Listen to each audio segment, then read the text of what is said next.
मुकद्दस मत्ती रसूल की मार्फत यीशु मसीह की लिखवाई हुई अंजील, उसका 27वां बाब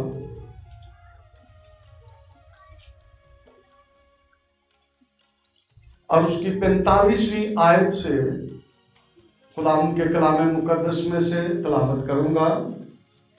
मत्ती 27वां बाब और उसकी 45वीं आयत से। और दोपहर से लेकर तीसरे पहर तक तमाम मुल्क में अंधेरा छाया रहा और तीसरे पहर के करीब यीशु ने बड़ी आवाज से चिल्लाकर कहा, एली एली लमा शबक्तनी, यानी ऐ मेरे खुदा तूने मुझे क्यों छोड़ दिया।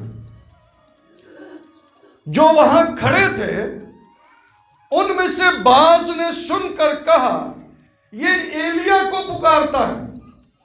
और फौरन उनमें से एक शख्स दौड़ा और स्पंज लेकर सिरका में डुबोया और सरकंडे पर रखकर उसे चुसाया। मगर बाकियों ने कहा, ठहर जाओ, देखें तो एलिया उसे बचाने आता है या नहीं। यीशु ने फिर बड़ी आवाज से चिल्लाकर जान दे दी और मकदस का पर्दा ऊपर से नीचे तक फटकर 2 टुकड़े हो गया और जमीन लर्जी और चट्टानें तिड़क गईं और कब्रें खुल गई और बहुत से जिस्म उन मुकद्दसों के जो सो गए थे जी उठे और उसके जी उठने के बाद कब्रों से निकलकर मुकद्दस शहर में गए और बहुतों को दिखाई दिए। खुदा के पाक कलाम के पढ़े और सुने जाने पर उसकी बरकत हो। तशरीफ रखें।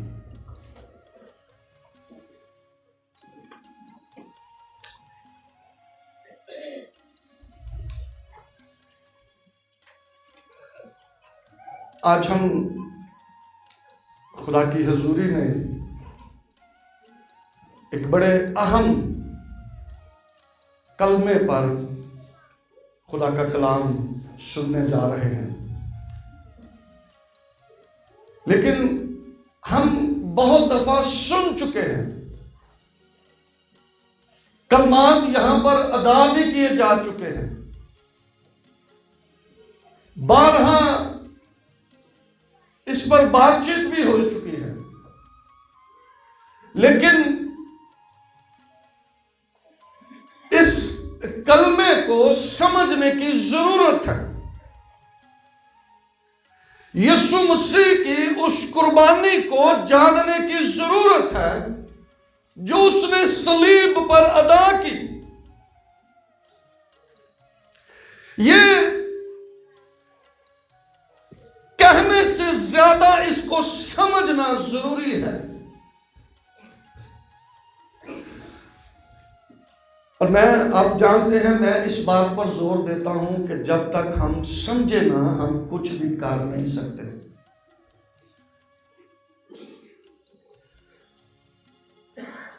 यीशु मसीह ने 7 कलमात सलीब पर अदा किए। पहले 3 जो कलमात अदा किए उसने दूसरों के लिए कहे और आखिरी 4 जो कलमात हैं अपनी जात के बारे में यीशु मसीह ने कहे। और ये कलमा जो है मुकद्दस मत्ती रसूल और मुकद्दस मरकस दोनों ने इस कलमे को कलमबंद किया है।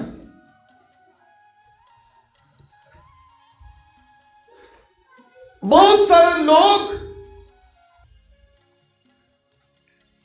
यीशु मसीह की उस कुर्बानी को आज तक समझ नहीं पाए कि उसने हमारे लिए क्या कुछ किया और क्या कुछ सहा।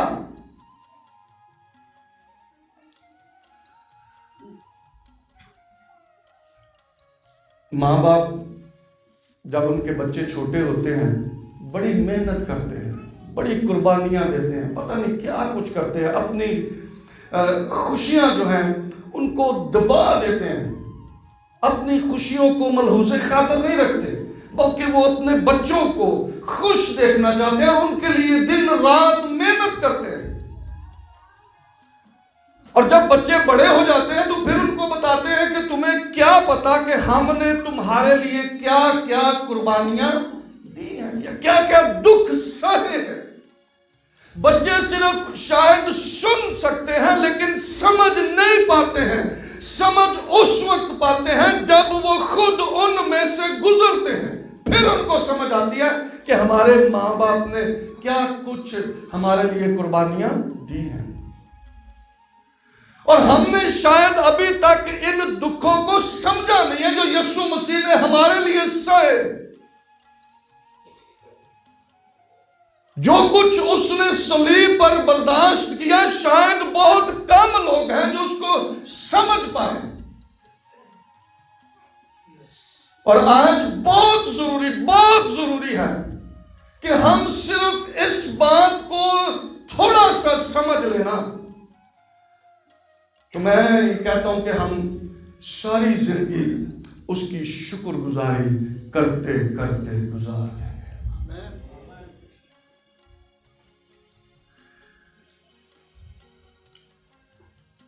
जो उसने सलीब पर या उससे पहले जो कुछ उसने बर्दाश्त किया, अब एक बड़ा दुख है यीशु मसीह के लिए। लिखा उसने जोर से, बड़ी आवाज से, और जो इसका एग्जैक्ट तर्जमा है लिखा है कि फुल वॉल्यूम पूरे जोर के साथ यीशु मसीह ने चला कर कहा, एली एली लमा शबक्तनी, ऐ मेरे खुदा तूने मुझे क्यों छोड़ दिया।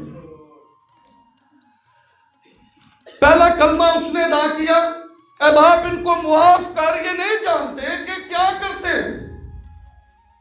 दूसरा कलमा उसने डाकू के लिए अदा किया, उसने कहा कि तू आज ही मेरे साथ फिरदौस में होगा। तीसरा कलमा उसने अदा किया और उसने अपने शागिर्द से, जिससे मोहब्बत रखता था, उससे कहा कि ये तेरी मां है, और उससे कहा ऐ औरत देख तेरा बेटा ये है। अब जब उसकी बारी आ गई है तो उसने इस बात को महसूस किया, लेकिन याद रखें उसके साथ ऐसा होना ही था। उसको पता था कि ऐसा होना है। उसके मुतल्लिक पहले से जो पेशन गोइयां बाइबल मुकद्दस में मौजूद थी उनका पूरा होना जरूर था। जो पेशन गोइयां उसके आने की थी, उसी तरह वो पेशन गोइयां जो उसके दुख उठाने की थी उनको भी पूरा होना जरूर था।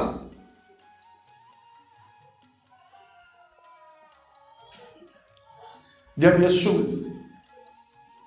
मसीह को सरदार काहिन, हैकल के सरदार और बुजुर्ग पकड़ने के लिए आए तो यीशु मसीह ने उनसे एक बात कही। लूका 22 बाब और उसकी 53 आयत, 52 आयत से पढ़े तो सब इसको जरा अच्छी तरह हम समझ सकेंगे। 52 लूका 22 उसकी 52 आयत। फिर यीशु ने सरदार काहिनों और हैकल के सरदारों और बुजुर्गों से जो उस पर चढ़ आए थे कहा, क्या तुम मुझे डाकू जानकर तलवारें और लाठियां लेकर निकले हो? जब मैं हर रोज हैकल में तुम्हारे साथ था तो तुमने मुझ पर हाथ ना डाला, लेकिन ये तुम्हारी घड़ी और तारीकी का इख्तियार है। अब वक्त आ गया है कि तारीकी का इख्तियार जो है वो शुरू हो।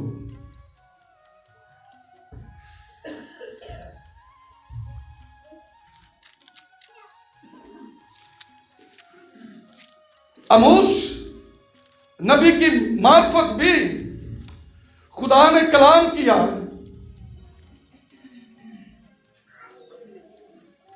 आमोस 8वां बाब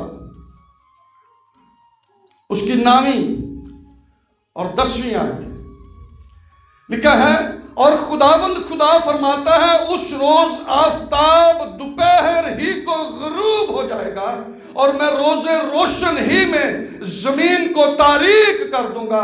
तुम्हारी ईदों को मातम से और तुम्हारे नगमों को नोहों से बदल दूंगा और हर एक की कमर पर टाट बंधवाऊंगा और हर एक के सर पर चंदलापन भेजूंगा और ऐसा मातम बर्पा करूंगा जैसा इकलौते बेटे पर होता है और उसका अंजाम रोजे तल्ख सा होगा। 11वीं आयत के अंदर लिखा है, खुदा फरमाता है देखो वो दिन आते हैं कि मैं उस मुल्क में कहत डालूंगा, न पानी की प्यास न रोटी का कहत, बल्कि खुदावंद का कलाम सुनने का।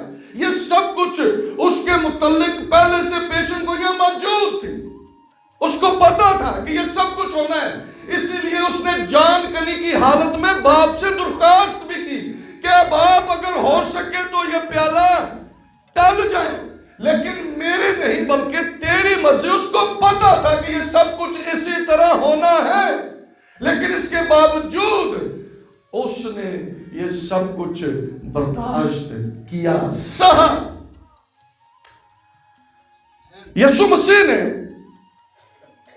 अब जब ये महसूस कर लिया कि खुदा ने बाप ने मुझे छोड़ दिया है, तो अब सवाल ये है कि बाप ने उसे क्यों छोड़ दिया। हम इस बात को आज समझने की कोशिश करें कि बाप ने क्यों उसको छोड़ दिया। क्यों छोड़ा बाप ने? बाप का इकलौता बेटा है जो आसमान से ये कहता है ये मेरा प्यारा बेटा है जिससे मैं खुश हूं। और अब ये वक्त आ गया है कि बाप अपने इकलौते बेटे को छोड़ चुका है और बेटा ये कहता है कि ऐ मेरे खुदा तूने मुझे क्यों छोड़ दिया। एक हवाला यशाया 59 बाब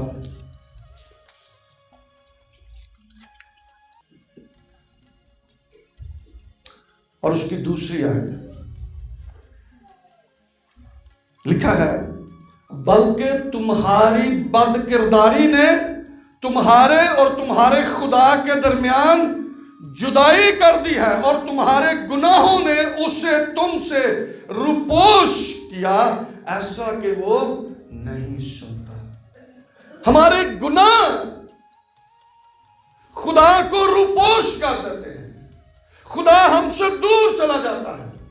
और अब जब बेटे की बारी आई है तो खुदा कैसे अपने कलाम को बदल सकता है। खुदा वो ही खुदा है जो इब्राहिम, इसहाक और याकूब के वक्त खुदा था, वही खुदा अब भी है जब उसका बेटा सलीब पर है। अब खुदा अपने कलाम को बदल नहीं सकता। अब खुदा बाप के तौर पर नहीं बल्कि खुदा के तौर पर मुनसफ करने के लिए अपने तख्त पर बैठा है। अब खुदा कैसे अपने बेटे के लिए अपने कलाम को बदल सकता है? अब वो मुनसफ के तौर पर, जज के तौर पर अपने तख्त पर बैठा है इंसाफ करने के लिए।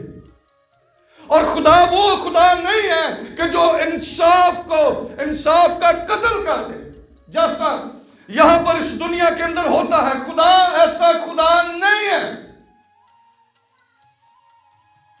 मैं पिछले दिनों बात सुन रहा था, सर चर्चिल की बात कर रहे थे कि उसको उन्होंने कहा कि फौज चढ़ आई है और हम हार जाएंगे। उसने कहा कैसे हार सकते हैं? हमारा मुल्क ठीक काम कर रहा है, हमारी अदालतें इंसाफ दे रही हैं, हम हार नहीं सकते। खुदा मुनसिफ खुदा है और वो इंसाफ करना जानता है। बेशक अब उसका अब ये नहीं है कि बेटे की बारी आई है तो उनकी ये कि हालत लंबी मारो। बेटे की बारी में अब खुदा वैसा ही खुदा है जो पुराने अहदनामे के अंदर लोगों का इंसाफ करता आया, और जब जब गुनाह हुआ उनको उनके गुनाहों की सजा देता रहा। और अब उसके बेटे की बारी है तो अब भी खुदा मुंसफ के तौर पर तख्त पर बैठा है इंसाफ करने के लिए। और यीशु मसीह भी अब जानता है कि अब ये मेरा बाप नहीं है, अब खुदा के तौर पर मेरा इंसाफ करने के लिए खुदा तख्त पर बैठा है।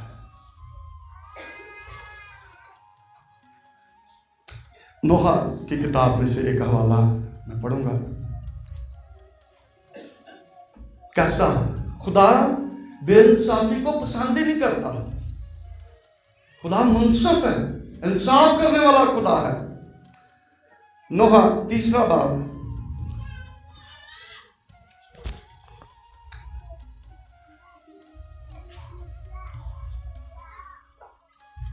नोहा 3 बाब और उसकी 35वीं आयत से मैं पढ़ रहा हूं।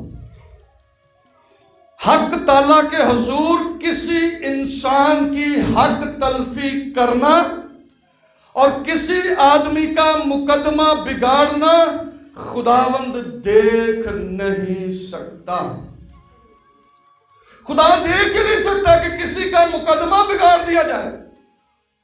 और अब जब अपने बेटे की बारी है तो खुदा कैसे बदल सकता है?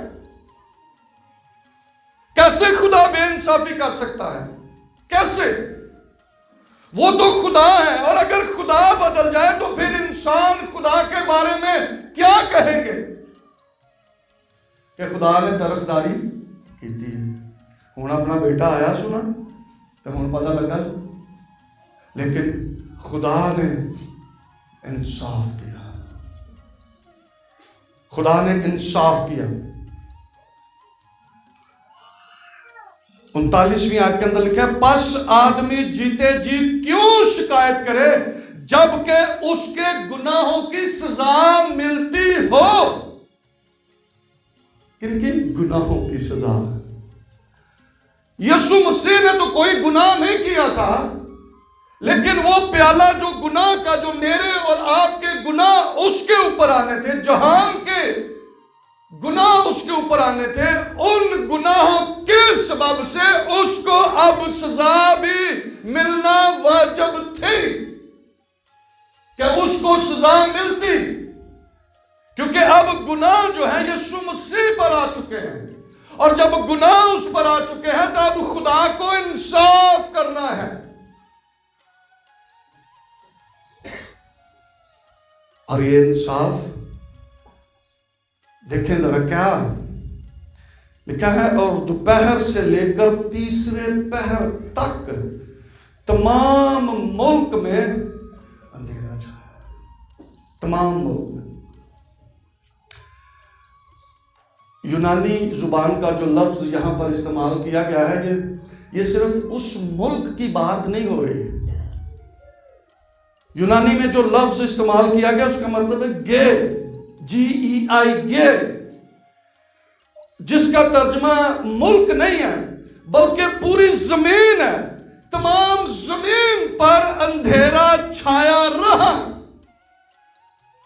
तमाम जमीन पर, पूरी रुए जमीन पर अंधेरा छाया रहा, और ये अंधेरा 3 घंटे जारी रहा। 12 बजे से लेकर 3 बजे तक, तकरीबन 3 बजे तक ये अंधेरा छाया रहा।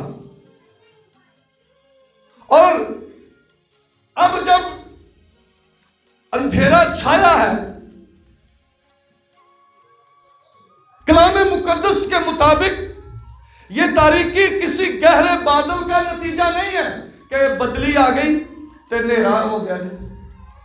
ऐसा नहीं है, बल्कि ये अंधेरा इसलिए हुआ कि सूरज की रोशनी जाती रहे, जो खुदा की अदालत को जाहिर करती है। क्योंकि खुदावंद यीशु मसीह पर बनी नौ इंसान के गुनाह का बोझ था, और जरूर था कि खुदा बाप अपने अदल के तकाजे पूरे करे और जहान के गुनाह का कफारा मुकम्मल हो जाए। इसलिए ये अंधेरा खुदा के अदल का निशान है। ये अंधेरा खुदा के अदल की निशानदेही करता है। खरूज 10वें बाब के अंदर भी इस अंधेरे का जिक्र है। जब खुदा ने मूसा से कहा कि फराउन ने बनी इस्राएल को जाने नहीं दिया, तो खुदा ने कहा कि तू अपने हाथ उठाना, तो पूरे मुल्क मिस्र पर 3 दिन तक अंधेरा छाया रहेगा और यहां तक कोई टटोल भी नहीं सकेगा। इस कदर खरूज 10वें बाब की 21वीं, 22वीं और 23वीं आयत के अंदर यह लिखा है। यही अंधेरा यहां पर भी हम देखते हैं, जो खुदा के अदल को, इंसाफ को जाहिर कर रहा है। लेकिन ये हालत बड़ी खतरनाक हालत है जिसमें से यीशु मसीह गुजर रहा है। जब गुनाह उसके ऊपर आके खुदा ने छोड़ दिया। आज भी हमें इस बात को समझने की जरूरत है। जब जब हम गुनाह करेंगे या करते हैं, खुदा हमें छोड़ देता है। खुदा कभी भी हमारे साथ नहीं रहता। खुदा की आंख पाक है और वो बदी को देख नहीं सकती। तो गुनाहगार, लिखा है पौलुस रसूल कहते हैं, मसीह को बलियाल के साथ क्या मुआफ कर, वो नहीं रह सकता। खुदा बदी के साथ नहीं रह सकता। जब जब गुनाह होगा, खुदा इंसानों को छोड़ देगा। और अब जब उसके बेटे पर गुनाह आ गया, वो प्याला पीने के सबब से, तो उसने इंसाफ किया और बेटे को भी छोड़ दिया। और बेटा चला उठा, बड़े जोर के साथ लिखा है, उसने चला कर कहा, एली एली लमा शबक्तनी, यानी ऐ मेरे खुदा तूने मुझे क्यों छोड़ दिया। ये इस बात को जाहिर करता है कि अगर खुदा बेटे को छोड़ सकता है, और मैं और आप उसके सामने क्या हकीकत रखते हैं। अगर हम बदी करेंगे, बेशक फजल हो चुका है, बेशक कफारा अदा कर दिया गया है। अगर हम गुनाह करेंगे तो फिर याद रखें, खुदा हमारे साथ भी ऐसा ही करेगा। खुदा हमारे लिए भी ये सब कुछ करेगा। अगर वो बेटे के लिए ये सब कुछ कर सकता है, तो हमारे लिए तो जरूर करेगा। हमें इस बात को समझने की जरूरत है कि खुदा क्यों रूपोशी इख्तियार करता है, खुदा क्यों अपने लोगों से दूर होता है। और वो सबब है गुनाह, बदी, जिसके सबब से खुदा दूर चला जाता है। हमारे गुनाहों ने बाप के चेहरे के नूर को यीशु तक पहुंचने से रोक दिया। और 3 घंटे की मुसलसल होलनाक तारीकी में रहने के बाद, तीसरे पहर के करीब, यानी तकरीबन 3 बजे, उसने बड़ी आवाज से इस बात का इजहार किया कि ऐ मेरे खुदा तूने मुझे क्यों छोड़ दिया। वो जो अज़ल से बाप के साथ है, वो जो कलाम की सूरत में खुदा के साथ है। इब्तिदा में कलाम था, कलाम खुदा के साथ है। कलाम की सूरत में वो खुदा के साथ है। कभी जुदाई नहीं हुई, कभी दूरी नहीं आई। लेकिन अब ये क्या हो गया, क्या सबब हो गया कि खुदा ने बेटे को छोड़ दिया। और वो सबब क्या है? वो गुनाह है जो मेरे और आपके, इस जहान के गुनाह जो यीशु मसीह के ऊपर आ गए, और इसके सबब से उसको बाप की जुदाई बर्दाश्त करना पड़े। मुकद्दस यूहन्ना रसूल की मार्फत यीशु मसीह की लिखवाई हुई इंजील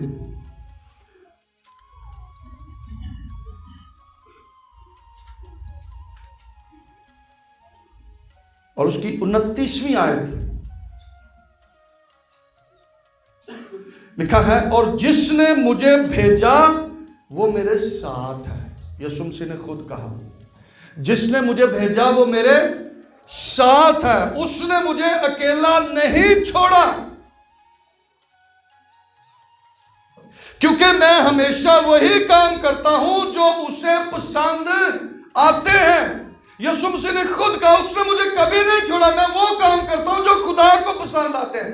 ते ए भी काम ते खुदा दी मर्जी के मुताबिक ही हो रहा सी ना, लेकिन अब यहां पर बात फर्क हो गई कि अब दुनिया के गुनाह, इस जहान के गुनाह उसके ऊपर लाद दिए गए, जिसके सबब से खुदा ने अपने बेटे को छोड़ दिया। और ये हमारे लिए लम्हा फिक्रिया है कि यीशु मसीह ने ये सब कुछ मेरे और आपके लिए किया। इस जहान के लिए उसने ये सब कुछ, ये दुख, ये कर्म, ये मुसीबत, ये जुदाई उसने हमारे लिए बर्दाश्त की, हमारी बहाली के लिए, हमारी निजात के लिए, हमारे खुदा से मिलाप के लिए। ये कुर्बानी उसने इसलिए दी कि हमारा खुदा के साथ मिलाप हो जाए, फिर से बहाल हो जाए हम।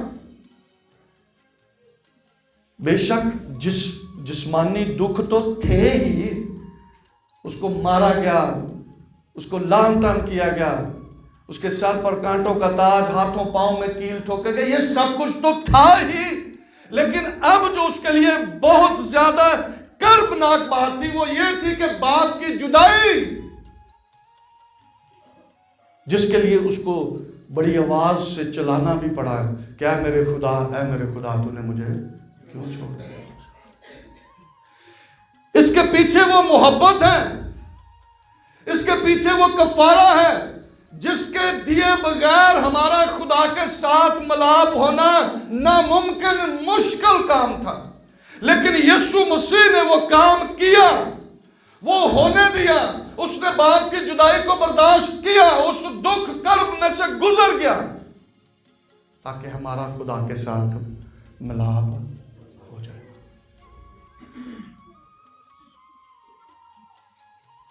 और अभी भी बहुत सारे लोग, मेजॉरिटी ऐसी है जो अभी तक यीशु मसीह की इस कुर्बानी को समझने से कासर है।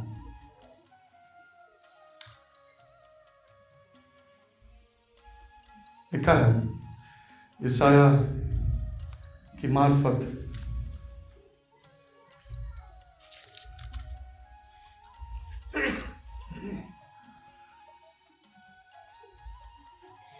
यशायाह 53 बाब और उसकी 4 आयत लिखा है, तो भी उसने हमारी मुशक्कतें उठा ली और हमारे गमों को बर्दाश्त किया, पर हमने उसे खुदा का मारा, कूटा और सताया हुआ समझा। हमने क्या समझा? खुदा का मारा, कूटा और सताया। असी क्या खुदा वालों इंजी होना सी? बेशक होना था, यीशु मसीह को भी पता था ऐसा ही होना है, लेकिन हमने उसकी क्या कदर की है? बेशक वो गीत गाते रहे, उसकी कदर जाने जड़ा जख्म पहुंचाने। कदर उसको है जो समझ जाए कि यीशु मसीह ने ये सब कुछ किसके लिए किया है और क्यों किया है। फिर हम उस कुर्बानी की अहमियत को जान जाएंगे और पूरी जिंदगी खुदा के हुजूर शुक्रगुजार दिल से झुके रहेंगे और उसको मुबारक कहते रहेंगे। यीशु मसीह ने ये सब कुछ बर्दाश्त किया है, कुर्बानी दी है, कफारा दिया है। हालांकि जब पहला तो उसके पास लेकर गए तो यीशु मसीह के मुतल्लिक उसने क्या कहा? उसने कहा, मैंने इसमें कोई ऐब नहीं पाया। उसमें कोई ऐब ही नहीं, कोई गुनाह नहीं, कोई बदी नहीं है। और यीशु मसीह ने खुद कहा, तुम में से कौन है जो मुझ में गुनाह साबित करे? यशायाह की मार्फत लिखा, उसके मुंह में कोई छल नहीं है,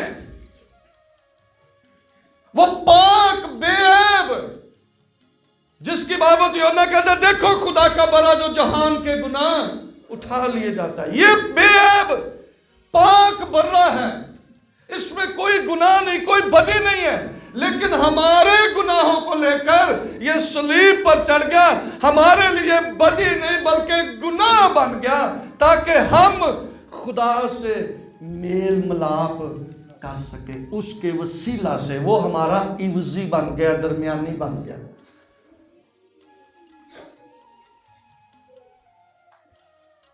आखिरी एक हवाला पढ़ूंगा, फिर हम दुआ करें। करंथियों के नाम मुकद्दस पौलुस रसूल का लिखा हुआ दूसरा खत, दूसरा करंथियों 5वां बाब और उसकी 21वीं आयत, गौर से आखिरी आयत बस पढ़ के मैं दुआ करेंगे हम। लिखा है, जो गुनाह से वाकिफ ना था,